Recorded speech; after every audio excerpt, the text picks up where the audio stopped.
call because you already know this. Viral misinformation is contagious and it is dangerous. Just like an actual virus, this content spreads because people are sharing it with each other, and it creates significant problems. Problems that put our health and well-being at risk, as well as the future of our democracy. So I want to talk a little bit about what we are specifically referring to when we talk about problematic content.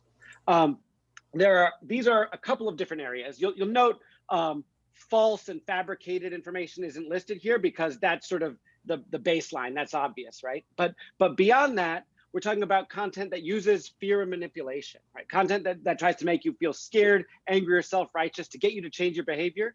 That's potentially risky content that might have a problem and might have underlying misinformation embedded in it in some way or another. We're certainly interested in conspiracy theories, even when you're postulating about something, not saying it's definitively the case, but hypothesizing, that may in fact still be problematic. Lots of pseudoscience has been floating around, especially during the pandemic, but has existed for a long time. Climate change denial is a perfect example of that. And anything that employs hate outright or dog whistles. The kinds of terms or themes that divide based on identity are sort of rooted in a kind of misinformation and breed and perpetuate other kinds of problematic content.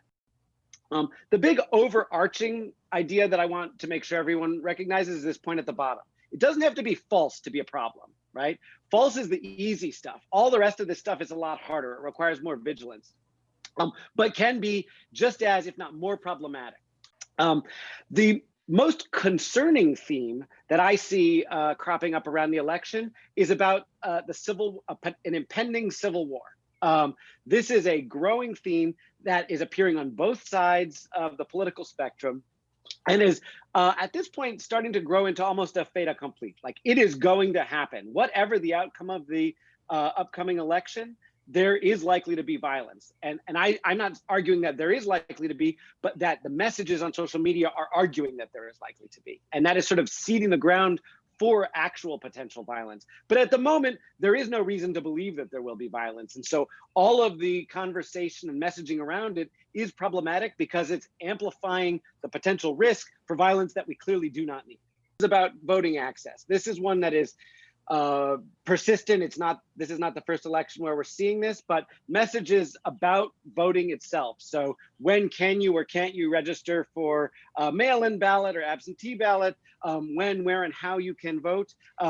Both intentional and unintentional versions of this. The classic example is saying Republicans can vote on Wednesdays, or vice versa. You know, Republicans vote on Tuesdays, Democrats vote on Wednesdays. Obviously, everyone votes on election day or before, so it's hard to narrow down exactly what the right or wrong way is to talk about that, but there is a lot of mis and disinformation around voting access.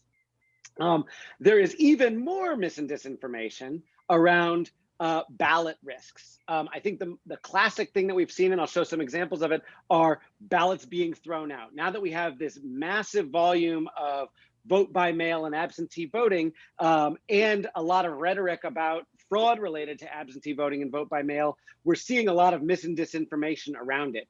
Almost every day, there is a new image circulating on social media of a pile of ballots somewhere, right? And lots of questions being raised about it. There are also more complex questions about voter fraud and concepts like ballot harvesting. Ballot harvesting is essentially a code word or almost a dog whistle for sometimes potentially legitimate activity or the false implication of fraud. But ballot harvesting has now become a part of the lexicon, and whenever you see it, you can almost always recognize that there's some risk in problematic content that references it.